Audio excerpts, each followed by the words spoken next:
Six signaux faibles ont brusquement fissuré la nuit burkinabé, trop alignés pour être naturels. Leur discrétion semblait rassurante, pourtant elle annonçait déjà un décalage majeur. Une suite de vibrations minimes, répétées, pouvait tracer un corridor silencieux où l'observation devient pression, puis habitude, avant même que le territoire ne comprenne ce qui le traverse. Qu'est-ce que cela change pour ceux qui vivent dessous quand Ibrahim Traoré relie ses indices à la souveraineté? Un basculement imminent se dessinait. La promesse de cette séquence est claire: montrer comment une série d'indices presque imperceptibles a fini par structurer une réponse stratégique précise, disciplinée et mesurable. Ici, il ne s'agit pas d'un choc spectaculaire ni d'une crise déclarée, mais d'un risque silencieux, celui qui s'installe lorsque des anomalies faibles passent sous le seuil d'alerte et redéfinissent lentement un rapport de force. L'enjeu dépasse la technique. Il touche à la capacité d'un État à lire ce qui le traverse avant d'être contraint de réagir. Comprendre ces signaux, c'est comprendre comment une souveraineté peut se fragiliser sans affrontement visible, puis se reconstituer par la méthode. Ce récit vise donc à éclairer ce moment précis où l'inaction n'est plus neutre et où chaque détail, même minime, devient porteur de conséquences durables. Six signaux alignés sur une même trajectoire nocturne ont suffi à changer la lecture de la situation. Leur répétition, relevée sur plusieurs nuits consécutives, révélait déjà un schéma cohérent, trop régulier pour être attribué au hasard.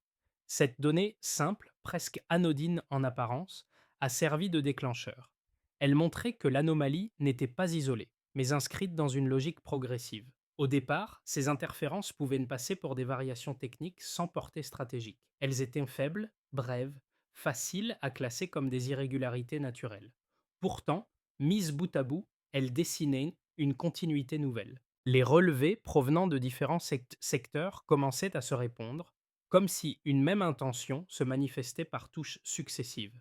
C'est là que le contexte devient essentiel. Un territoire vaste, des moyens limités, et une vigilance souvent contrainte par l'urgence du visible plutôt que par l'analyse du discret. Les opérateurs qui observaient ces signaux travaillaient dans un environnement où la rareté de l'événement spectaculaire fausse parfois la perception du risque. Une menace diffuse progresse rarement par rupture nette. Elle avance par ajustements minuscules, exploitant les seuils de tolérance. Chaque signal pris séparément restait explicable. Ensemble, ils formaient une dynamique. Lorsque ces éléments furent synthétisés et transmis, Ibrahim Traoré comprit que le pays n'était pas simplement témoin d'anomalies techniques, mais engagé dans une phase d'observation active par un acteur extérieur. Ce moment éclaire le basculement du récit. Avant, il n'y avait que des indices épars, difficiles à hiérarchiser. Après, il y avait une hypothèse structurée. Quelqu'un testait la réactivité nationale, étape par étape. Le contexte géopolitique régional, marqué par des frontières poreuses et des couloirs peu surveillés, renforçait cette lecture. Le ciel, burkinabé, cessait d'être un simple espace passif. Il devenait un lieu où se mesurait la capacité d'un État à interpréter le faible avant qu'il ne devienne contraignant. Les premiers à donner un visage à cette dynamique furent les opérateurs des postes avancés, souvent isolés, travaillant avec des instruments imparfaits mais une attention constante. Leur rôle évolua rapidement. Ils ne se contentaient plus de noter des anomalies ponctuelles, ils apprenaient à en suivre la continuité, à comparer des horaires, des axes, des répétitions. Cette vigilance patiente transforma des observations dispersées en un fil conducteur lisible. L'impact précoce ne fut pas spectaculaire, mais décisif. Il modifia la manière même d'observer. Un soldat du secteur de Kaya incarna ce basculement. 3 soirs de suite, il consigna un déplacement identique à vitesse constante entre les mêmes collines. Sa première alerte fut classée sans suite, faute de rupture nette. La répétition changea tout. Ce qui semblait insignifiant devint un point d'ancrage, capable de relier d'autres signalements similaires. Plus au sud, une équipe technique nota des micro-coupures suivant un itinéraire presque identique, comme si une présence distante cartographiait les marges de la surveillance nationale. Ces deux microcas, mis en parallèle, révélèrent une intention progressive. À ce stade, l'impact n'était pas encore institutionnel, il était cognitif. Les équipes comprirent que l'absence de choc visible ne signifiait pas l'absence de pression. Chaque détail prenait du poids dès lors qu'il s'inscrivait dans une séquence. Cette prise de conscience modifia la circulation de l'information. Les rapports devinrent plus précis, les échanges plus fréquents, les hypothèses plus structurées. Lorsque Ibrahim Traoré reçut ces synthèses enrichies, il ne s'agissait plus de signaux isolés, mais d'un récit cohérent en formation. Autrement dit, lire le faible, c'est gagner du temps stratégique. Au début, tout semblait encore appartenir à avant. Les signaux relevés les semaines précédentes restaient classés comme des curiosités techniques. Fragments épars, variations légères, anomalies les trop faibles pour justifier une alerte formelle. Pourtant, sans rupture visible, une limite décisive venait déjà d'être franchie. Ce passage silencieux marquait l'activation réelle du phénomène. Les indices, jusque-là dispersés, s'agençaient désormais selon une logique continue, transformant l'observation passive en vigilance contrainte. La première inflexion nette survint lors d'une nuit où le calme du Sahel masquait presque tout bruit parasite. Un opérateur expérimenté détecta une variation brusque de fréquence, régulière, répétitive, évoluant sur un axe identique à ceux déjà signalés. Cette fois, l'hypothèse naturelle ne tenait plus. En quelques heures, des rapports similaires affluèrent depuis plusieurs secteurs. Des lumières saisonnières ténues furent observées près de zones sensibles, toujours à des vitesses constantes, trop homogènes pour relever du hasard. Lorsque ces données parvinrent à Ibrahim Traoré, l'hésitation disparut. L'activation était confirmée. Le ciel devenait un espace sondé, non un simple décor. Le point de tension fut atteint lorsqu'une séquence inédite fut détectée peu après minuit. Un appareil inconnu traversa 3 zones distinctes en moins de 4 minutes, hors de tout couloir répertorié. Les radars, pourtant récemment ajustés, peinèrent à le suivre. Cette difficulté révéla une donnée clé. L'intrusion testait le calibrage même du dispositif national. Quelques heures plus tard, un second passage eut lieu dans une zone adjacente, à une altitude volontairement modifiée. Le message était clair. L'adversaire ne se contentait plus d'observer. Il ajustait ses trajectoires en fonction des réponses burkinabées. Face à cette montée en pression, le commandement entra dans une phase de décision accélérée. Les moyens restaient limités, les marges étroites. Mais une force demeurait, la capacité à adapter des systèmes vieillissants à des contraintes nouvelles. Sous l'impulsion d'Ibrahim Traoré, les relais furent fusionnés, les postes de surveillance reconnectés, les échanges raccourcis. Cette réorganisation transforma une série de points isolés en un réseau continu, capable d'absorber l'urgence. Les ondes de choc apparurent presque immédiatement. 3 signatures identiques furent captées en moins de 10 minutes, dans des zones différentes. Une simultanéité aussi nette excluait l'accident. Elle signalait le début d'une opération coordonnée, visant à mesurer la résistance nationale sous contrainte. La fenêtre d'attentisme se refermait. Le Burkina Faso entrait dans une phase où chaque minute comptait et où la lecture du faible conditionnait désormais la capacité d'agir.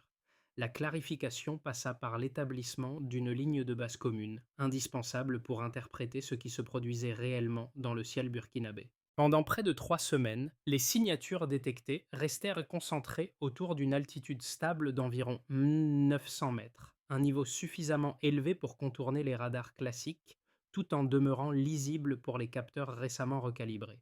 Cette constance créait une illusion de maîtrise. Elle laissait penser que le phénomène était compris, donc maîtrisable. En réalité, cette stabilité constituait le point zéro à partir duquel toute variation allait devenir signifiante. Le premier delta apparut lorsqu'un appareil descendit brutalement à 1500 mètres. Une baisse de cette ampleur n'était pas anodine.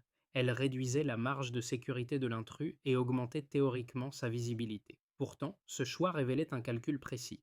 En changeant d'altitude, l'appareil cherchait à contourner les seuils de détection récemment ajustés. Ce glissement modifia toute l'équation opérationnelle. Ce qui était auparavant un schéma répétitif devenait une interaction. Pour Ibrahim Traoré, cette variation constituait une alerte claire.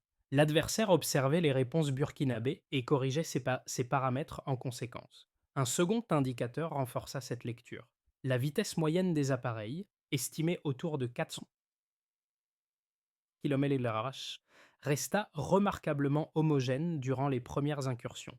Une telle régularité suggère souvent un protocole automatisé, conçu pour limiter les écarts et réduire les risques d'erreur. À ce stade, certains analystes envisageaient encore une exploration distante sans pilotage en temps réel. Mais ce cadre se fissura lorsque des variations soudaines furent observées.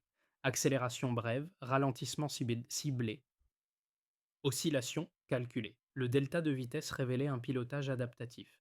L'intrusion n'était plus mécanique, elle devenait réactive. Le troisième paramètre concernait les trajectoires elles-mêmes. Initialement dispersées, elles commencèrent à se répéter autour d'infrastructures précises. Les cercles observés suivaient les mêmes distances, aux mêmes intervalles, selon des axes quasi identiques. Une répétition de ce type ne relève pas du hasard. Elle indique une volonté de sonder un périmètre défini, d'en tester les limites sans provoquer de rupture frontale. Ce passage d'un tracé, diffus à des motifs récurrents, constitua un delta décisif dans l'analyse. Pris séparément, chacun de ces chiffres pouvait sembler modeste. Ensemble, ils dessinaient une progression nette: stabilité initiale, rupture altimétrique, variation de vitesse, répétition des tracés. Les ingénieurs recalibrèrent alors les fenêtres de détection en fonction de ces écarts mesurés. Chaque anomalie, même minime, devint un déclencheur potentiel. Les postes du nord et du centre synchronisèrent leurs relevés pour comparer immédiatement les deltas observés. Ce travail transforma la posture nationale. Le Burkina Faso passa d'une surveillance ponctuelle à une vigilance continue, fondée sur la lecture fine des écarts, plutôt que sur l'attente d'un choc visible. Ibrahim Traoré, confronté à l'accumulation de ces preuves quantitatives, comprit que l'intrusion n'était plus une hypothèse abstraite. Elle suivait une trajectoire mesurable. L'adversaire n'explorait plus les marges, il évaluait la résistance. Deux lectures opposées émergèrent lorsque les premières données consolidées furent mises en parallèle. La première soutenait que la situation restait maîtrisable. Selon cette analyse, les altitudes repérées, les vitesses relativement constantes et les trajectoires répétitives démontraient qu'un réseau vieillissant pouvait néanmoins capter des variations significatives. Les intrusions révélaient déjà leurs préférences. Mêmes zones, mêmes horaires, mêmes axes d'approche. À partir de là, une surveillance synchronisée suffisait, en théorie, à anticiper chaque nouvel essai. Dans cette lecture, rien n'indiquait une supériorité technologique écrasante. Au contraire, la répétition des schémas trahissait une certaine dépendance aux failles connues du dispositif. La seconde lecture adoptait une position bien plus prudente, voire critique. Pour ses défenseurs, les appareils observés ne représentaient peut-être qu'une phase d'essai. Les drones identifiés n'avaient pas encore déployé tout leur potentiel. Rien ne garantissait qu'un modèle plus rapide, plus discret ou mieux piloté ne puisse franchir les défenses nationales sans être détecté. Les variations d'altitude et de vitesse dans cette optique n'étaient pas des signes de faiblesse, mais des ajustements préliminaires. L'adversaire testait la limite minimale de réaction avant de passer à une phase plus intrusive. Dans ce scénario, toute satisfaction prématurée exposerait le pays à une surprise stratégique. Pour dépasser ce clivage, les analystes revinrent aux données brutes et à leur chronologie. Les relevés montraient que chaque variation observée survenait après une réponse burkinabé. Recalibrage des radars, renforcement ponctuel d'un poste, modification d'un relais. Les intrusions ajustaient alors leur trajectoire, modifiaient leur vitesse ou répétaient leur cercle dans des zones moins couvertes. Cette interaction constante révélait un point décisif. L'adversaire dépendait de la grille de surveillance nationale pour affiner ses essais. Une technologie réellement dominante n'aurait pas eu besoin de corriger ses paramètres avec autant de fréquence. La réponse la plus solide ne se situait donc ni dans l'optimisme total ni dans le pessimisme absolu. Elle consistait à reconnaître une interdépendance dynamique. Le Burkina Faso ne détenait pas une invulnérabilité, mais il avait déjà prouvé qu'une défense attentive et méthodique pouvait perturber une machine pourtant plus avancée. Cette conclusion ne supprimait pas le risque, mais elle redéfinissait son ampleur et ses limites. La triple signature captée presque simultanément marqua la fin de la phase d'observation diffuse. Les trajectoires, jusque-là dispersées, se resserraient autour de zones stratégiques clairement identifiées, révélant une intention bien plus intrusive que les cercles exploratoires précédents. Les recoupements provenant du nord et du centre montraient une convergence nette, comme si les appareils cherchaient à mesurer la réaction du pays face à une pression coordonnée, non plus fragmentée mais synchronisée. Cette révélation modifia profondément la lecture stratégique. Ce qui était interprété comme une suite de tests prudents apparaissait désormais comme une répétition générale. Les signaux ne servaient plus seulement à cartographier la surveillance. Ils évaluaient la capacité de décision sous contrainte temporelle. La simultanéité devenait un message en soi. Elle indiquait que l'adversaire pouvait concentrer ses efforts à volonté, choisissant le moment et l'espace de la pression. Pour Ibrahim Traoré, ce moment redéfinissait le cadre mental de l'analyse. Le ciel burkinabé cessait d'être un espace mesuré par fragments. Il devenait un espace contesté dans sa profondeur. La menace n'était plus diffuse ni hypothétique. Elle se matérialisait par une coordination visible, lisible, impossible à ignorer.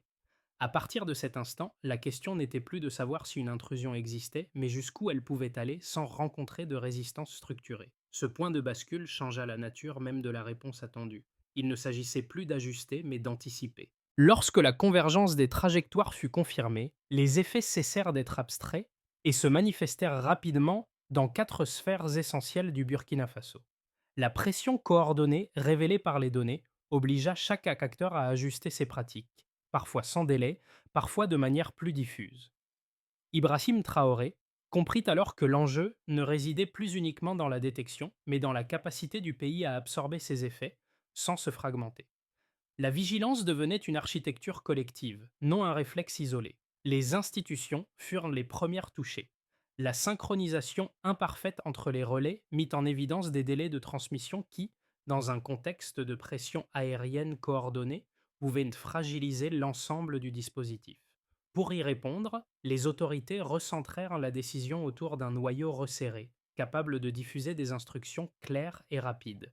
Cette centralisation améliorait la réactivité, mais révélait aussi la dépendance à des infrastructures techniques vieillissantes. La conséquence était double, une efficacité accrue à court terme et une tension structurelle à moyen terme entre ambition stratégique et capacité matérielle. Les entreprises, en particulier dans les secteurs miniers et logistiques, ressentirent des répercussions plus discrètes mais réelles.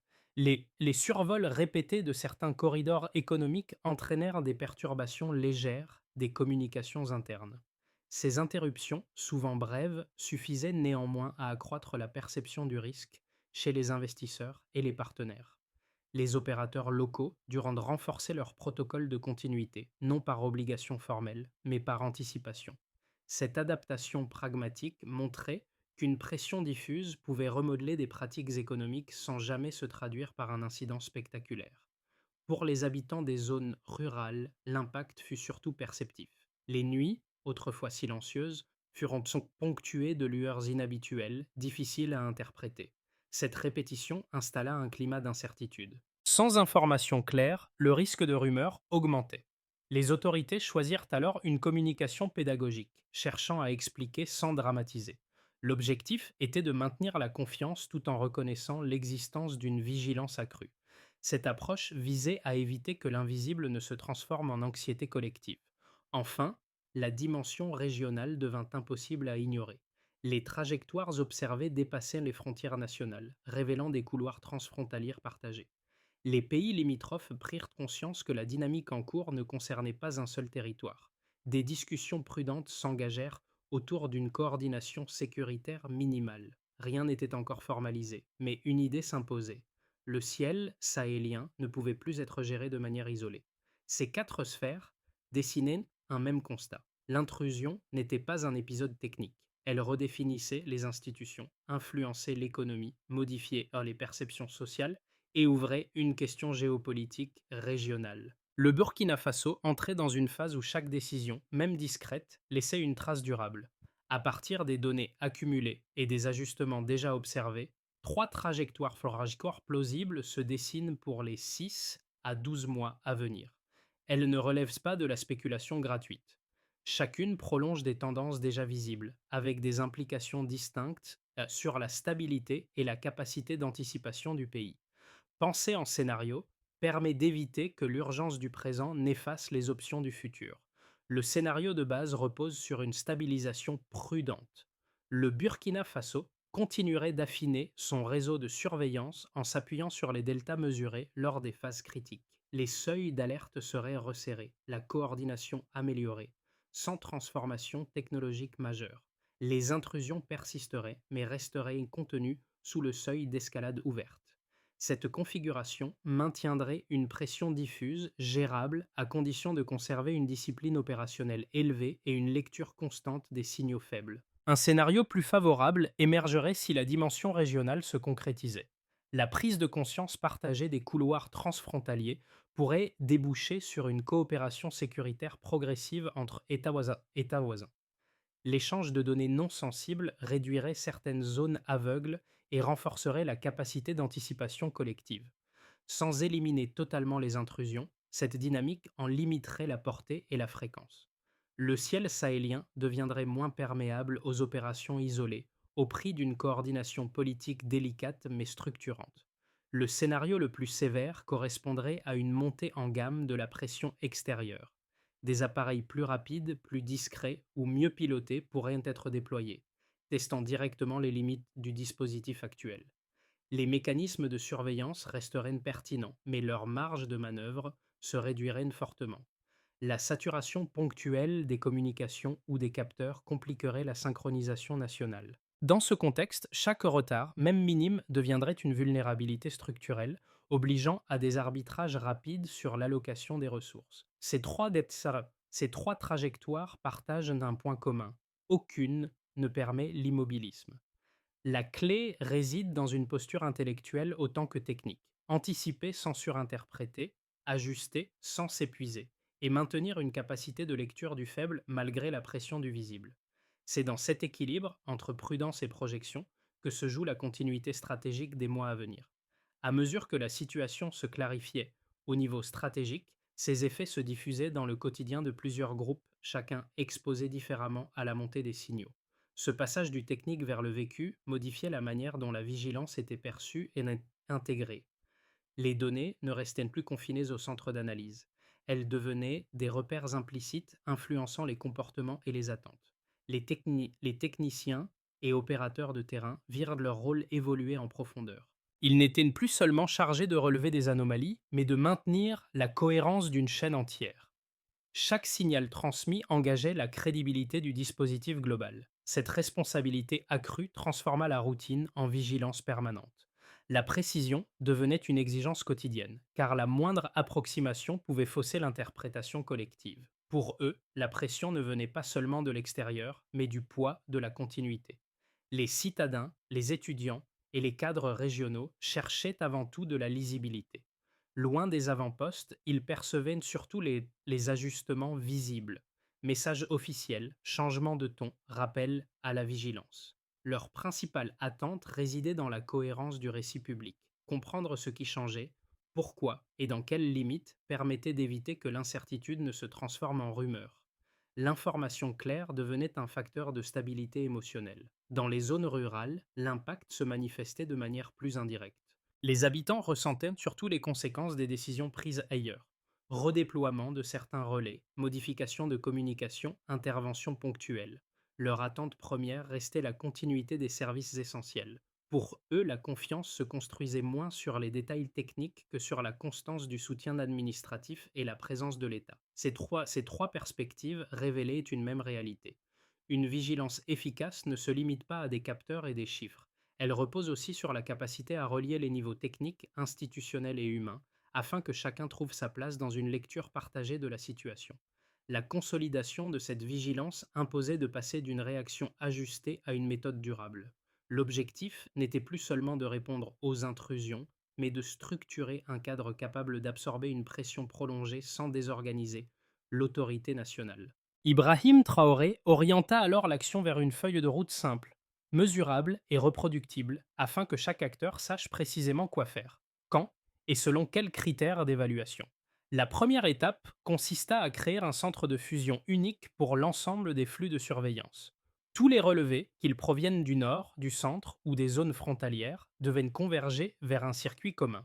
Le critère de réussite était clair: réduire le temps entre détection et interprétation afin de limiter les angles morts informationnels. La deuxième étape porta sur l'ajustement progressif des capteurs. Les techniciens recalibrèrent les radars en intégrant les deltas observés sans élargir excessivement les seuils. La mesure de performance reposait sur un équilibre précis: accroître la sensibilité tout en évitant une explosion de faux positifs qui aurait saturé le système. La troisième étape visa la standardisation des rapports de terrain. Chaque anomalie devait être décrite selon un format identique, facilitant la comparaison et la synthèse rapide. L'indicateur clé était la cohérence des données transmises, plus que leur volume. Enfin, une ouverture régionale prudente fut engagée. Les États voisins furent invités à partager des informations non sensibles sur les couloirs aériens communs. Le progrès se mesurait à l'extension de la couverture coordonnée, sans dilution de la souveraineté décisionnelle. Cette feuille de route transformait une vigilance fragmentée en stratégie continue, capable de tenir dans le temps. En revenant, aux premières nuits où le ciel semblait encore immobile, une image s'impose, celle du soldat de Kaya notant, soir après soir, la même trajectoire silencieuse entre deux collines. Ce geste simple, presque ignoré au départ, devint l'un des points d'ancrage d'une lecture collective que personne n'avait anticipée. Les micro-coupures, les variations ténues, les fragments dispersés prirent alors une valeur nouvelle. Ils racontaient la naissance d'une vigilance patiente, forgée loin des discours, dans l'attention quotidienne portée aux détails. Ibrahim Traoré retrouva dans cette mémoire du terrain une leçon essentielle. La souveraineté ne s'affirme pas uniquement par la technologie, la démonstration ou la démonstration de force. Elle se construit aussi par la capacité à relier des indices faibles, à faire confiance à ceux qui observent longtemps et à transformer des signaux isolés en compréhension partagée. Ce sont ces regards persistants, souvent invisibles, qui ont donné au pays le temps d'agir. Les collines, les relais, les couloirs aériens modestes dessinèrent ainsi une géographie intérieure où chaque détail comptait. Le Burkina Faso avançait désormais avec cette certitude. Savoir lire le faible, c'est déjà résister.